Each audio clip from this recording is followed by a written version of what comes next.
ఆ జిల్లా గతంలో వలసలకు కేర్ ఆఫ్ గా పేరుంది. గ్రామాల్లో బతుకు తెరువు కరవై పొట్ట చేత పట్టుకుని పిల్లా పాపలతో తరలి వెళ్లేవారు అక్కడి స్థానికులు. కానీ ప్రస్తుతం ఆ పరిస్థితి లేదు. సీన్ రివర్స్ అయింది. వ్యవసాయానికి ప్రభుత్వం పెద్దపీట వేయడంతో చాలా జిల్లాల్లో పరిస్థితులు మారాయి. ప్రాజెక్టులు ఎత్తిపోతలకు తోడు నిరంతర విద్యుత్ సరఫరాతో సాగునీరు పుష్కలమైంది.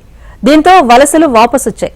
సొంత ఊళ్లలోనే వ్యవసాయం పండుగలా చేసుకుంటూ సిరుల పంటలు పండిస్తున్నారు రైతన్నలు. ఒకప్పుడు వలసలు వెళ్ళినటువంటి జిల్లాలు ఇప్పుడు ఇక్కడికి వలస వచ్చిన కూలీలను ఆదుకుంటున్నారు. ఇక్కడ వారికి గూడారాలు ఏర్పరిచి భోజన వసతి ఇతర సౌకర్యాలన్నీ సమకూర్చి కూలీలను ఇక్కడ హక్కున చేర్చుకున్నటువంటి పరిస్థితి ఉంది. ఇక్కడ ఉన్నటువంటి లక్షలాది ఎకరాల్లో సాగవడం, వ్యవసాయ కూలీల కొరత ఉండడం, దానికి తోడు ఇతర రాష్ట్రాల నుండి కూలీలు రావడం వల్ల ప్రాంతానికి వచ్చిన వారిని హక్కున చేర్చుకొని వ్యవసాయ పనులకు తీసుకెళ్తున్నటువంటి పరిస్థితి ఉంది. మొత్తానికైతే జిల్లాలో వలస కూలీలు పెరగడం, నేడు వ్యవసాయ రంగం అభివృద్ధి చెందడం దీనికి కారణం. దీనికి సంబంధించిన పూర్తి వివరాలు ఇవాళ గ్రౌండ్ రిపోర్ట్లో తెలుసుకునే ప్రయత్నం చేద్దాం.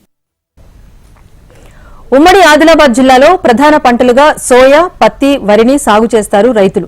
అయితే ఇందులో పత్తి పంట అగ్రస్థానంలో నిలుస్తోంది. మొత్తం 4 జిల్లాల్లో 12 లక్షల ఎకరాల్లో వివిధ పంటలు సాగైతే 6.5 లక్షల ఎకరాల వరకు పత్తి పంట పండిస్తారు. మంచిర్యాల, ఆసిఫాబాద్ జిల్లాలో పత్తి పంటనే ప్రథమ స్థానం పోషిస్తోంది. ప్రతి ఏటా అక్టోబర్లో పత్తి పంట సీజన్ ప్రారంభమై డిసెంబర్ వరకు కొనసాగుతుంది.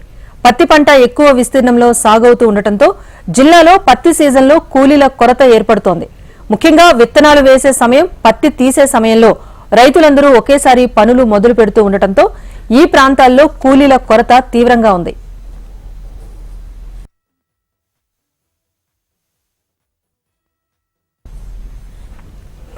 తెలంగాణలో ప్రతి ఏడాది సాగు విస్తీర్ణం పెరుగుతూ ఉండటంతో రాష్ట్రంలో రోజువారీ కూలీల కొరత పెరుగుతోంది.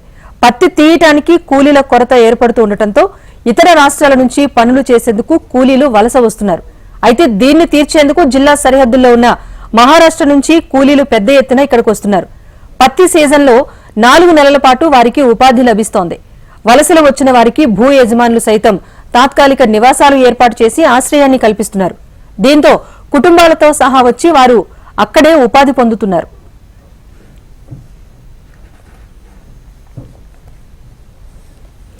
ఉమ్మడి ఆదిలాబాద్ జిల్లా వ్యాప్తంగా దాదాపు 20,000 మంది వరకు వలస కూలీలు ఉపాధి పొందుతున్నారు. రోజువారీ కూలీగా వారికి దాదాపు 700 రూపాయల నుంచి 1000 రూపాయల వరకు కూలీ చెల్లిస్తున్నారు భూ యజమానులు. వారికి అక్కడ చేసేందుకు పని లేదు. ఉన్న భూముల్లో పంటలు పండించుకోలేరు. పొట్ట చేతి పట్టుకుని ఉన్న ఊరిని వదిలి వస్తున్న వారికి తెలంగాణ తిండి పెడుతోంది. అక్కడి కూలీలకు ఇక్కడ డబ్బులు సంపాదించుకునేందుకు తావ చూపిస్తున్నాయి.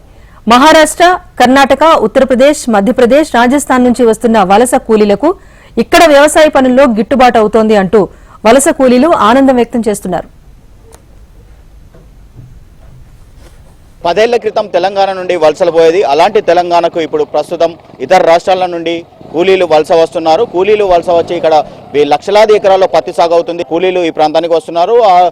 ఇతర రాష్ట్రాల్లో 200 నుండి 300 రూపాయల కూలీ వెసులుబాటు అవుతుంది. ఇక్కడైతే 700 నుండి 1000 రూపాయల వరకు ఆ కూలీ వస్తుందని చెప్పి ఇక్కడికి పొట్ట చేతన పట్టుకొని వచ్చినటువంటి కూలీలు ఉన్నారు. మనం కూలీలు వ్యవసాయ పనులకు వెళ్తున్నటువంటి పరిస్థితి ఉంది. పత్తేరణకు వెళ్తున్నారు. ఇక్కడ వాళ్ళు రోజుకు సరిపడా నీళ్లు కానీ ఇక్కడ తిండి కూడా తీసుకెళ్తున్న పరిస్థితి. ఇక్కడ గూడారాలు ఏర్పరచుకొని ఉంటున్నారు. ఇక్కడ చిన్నపిల్లలు కూడా మనం విజువల్స్ లో చూడవచ్చు. వ్యవసాయ పనులకు వెళ్తున్నారు.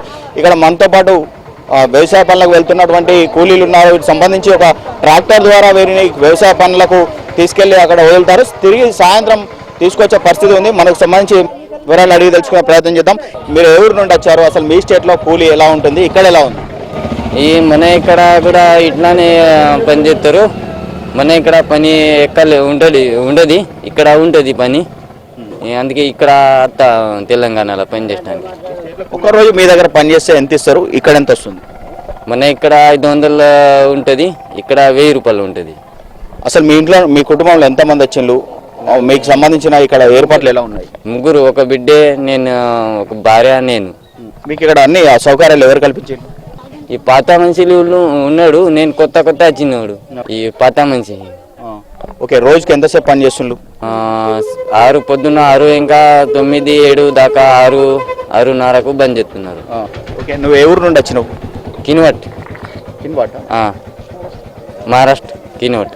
అసలు మన దగ్గర లక్షలాది ఎకరాల పత్తి సాగుతుంది. గతంలో మన ప్రాంతం నుండే ఇతర ప్రాంతాలకు వలస వెళ్ళినట్టు పరిస్థితుంది. ఇప్పుడు మహారాష్ట్ర నుండి కూలీలు వస్తున్నారు ఇక్కడికి, దీన్ని ఎలా చూస్తారు? మహారాష్ట్ర ఒకటే కాదండి, మహారాష్ట్ర, రాజస్థాన్, ఆంధ్ర, ఇంతకుముందు మళ్ళీ మధ్యప్రదేశ్ వాళ్ళు కూడా వచ్చడానికి రెడీ ఉన్నారు. తెలంగాణ అభివృద్ధి చెందిన కాడ నుంచి ఏమైందంటే ఇక్కడ మన దగ్గర కూలీలు తక్కువగా ఉన్నారు. అంటే పత్తి తీయడానికి వెసులుబాటు సరిగా లేదు మన దగ్గర కూలీలు. ఇతర రాష్ట్రాల నుంచి వీళ్ళు వస్తే వీళ్ళు పొద్దుగాలనే రెడీ అయిపోయి వీళ్ళు పోయి కూలీలుగా పోయి పత్తి తీయడానికి పొద్దున్నే వెళ్ళిపోతారు. మన దగ్గర రైతులు వెళ్ళడానికి వీలు లేదు. అంటే మన దగ్గర ఉన్న కూలీలు మాత్రం వెళ్తే మన దగ్గర పత్తి తీయడానికి సరిపోరు. వర్షాభావ పరిస్థితులు ఎదురైనప్పుడు మాత్రం ఏమవుతుందంటే రైతు నష్టపోతాడు. అందుకని చెప్పేసి వలస కూలీలు అక్కడ నుంచి వాళ్ళు గత 2-3 సంవత్సరాల నుంచి తీసుకొస్తున్నాం. వాళ్ళు వస్తున్నారు, పని అయిపోయిన తర్వాత వాళ్ళు వెళ్ళిపోతున్నారు. కూలీల కొరత లేకుండా ఈ మహారాష్ట్ర నుండి వచ్చినటువంటి వాళ్ళే ఈ పత్తి ఏరడానికి వెళ్తున్నారు. ఉదయం 6 గంటలకే పత్తి చేనులోకి చేరుకుంటున్నారు, సాయంత్రం 7 గంటల వరకు కూడా పనిచేస్తున్నారని చెప్తున్నారు. వాళ్ళకి సంబంధించిన సౌకర్యాలన్నీ ఎవరైతే ఆ పత్తి సాగు చేస్తున్నారో రైతుల వీరికి సంబంధించిన అన్ని ఏర్పాట్లు చేస్తున్నారు. వారికి భోజన వసతి కూడా కల్పిస్తున్నారు. కొమరం భీం ఆసిఫాబాద్ జిల్లా సరిహద్దు ప్రాంతాలైన దహేగాం, భీమిని, నెన్నెల, కన్నేపల్లితో పాటు ఆదిలాబాద్, నిర్మల్, మంచిర్యాల జిల్లాల్లో సైతం సరిహద్దుల్లో ఉన్న వారిని ఇక్కడకు తీసుకొస్తున్నారు. రైతులు కిలో పత్తి తీస్తే 8 రూపాయల నుంచి 10 రూపాయల వరకు చెల్లిస్తున్నారు. ఒక్కో కూలీ పనిచేసే సమయాన్ని బట్టి రోజుకు 700 రూపాయల నుంచి 1000 రూపాయల వరకు చెల్లిస్తున్నారు. వలస కూలీలను హక్కున చేర్చుకుంటున్నారు అన్నదాతలు. మనం చూడొచ్చు, పత్తి ఏదైతే తెల్ల బంగారం ఉందో లక్షలాది ఎకరాల్లో సాగవుతుంది. దీనికి సరిపడా కూలీలు దొరకకపోవడం, ఇతర రాష్ట్రాల నుండి వస్తున్న కూలీలను హక్కున చేర్చుకుని వారితో పనులు చేపించుకుంటున్నారు. వారు ఏదైతే ఇక్కడికి వస్తారో అప్పటి నుండి తిరిగి వెళ్లే వరకు పూర్తి బాధ్యత ఇక్కడ ఉన్నటువంటి రైతులు చూసుకుంటారు. వారికి సంబంధించిన కూలీలను చెల్లిస్తారు. ఒక్కొక్కరికి 25 నుండి 30 వేలకు ప్రతి నెల సంపాదించుకుంటున్నటువంటి పరిస్థితి ఉంది. వాళ్ళు కుటుంబ సభ్యులతో పాటు చిన్న పిల్లల నుండి మొదలుకొని వృద్ధుల వరకు ఇక్కడికి వచ్చి ఇక్కడే ఉండి వ్యవసాయ పనులు చేసుకుని తిరిగి వెళ్తున్నారు. ఇది కూలీలకు సరిపడా వేతనం దొరకడం, మరోపక్క కూలీల కొరత ఉండడంతో ఇది కూలీలకు కలిసి వస్తున్న పరిస్థితి ఉంది. కెమెరా పర్సన్ మల్లేష్తో వెంకటేశం టీవీ, మంచిర్యాల, కొమరం భీం జిల్లాలో.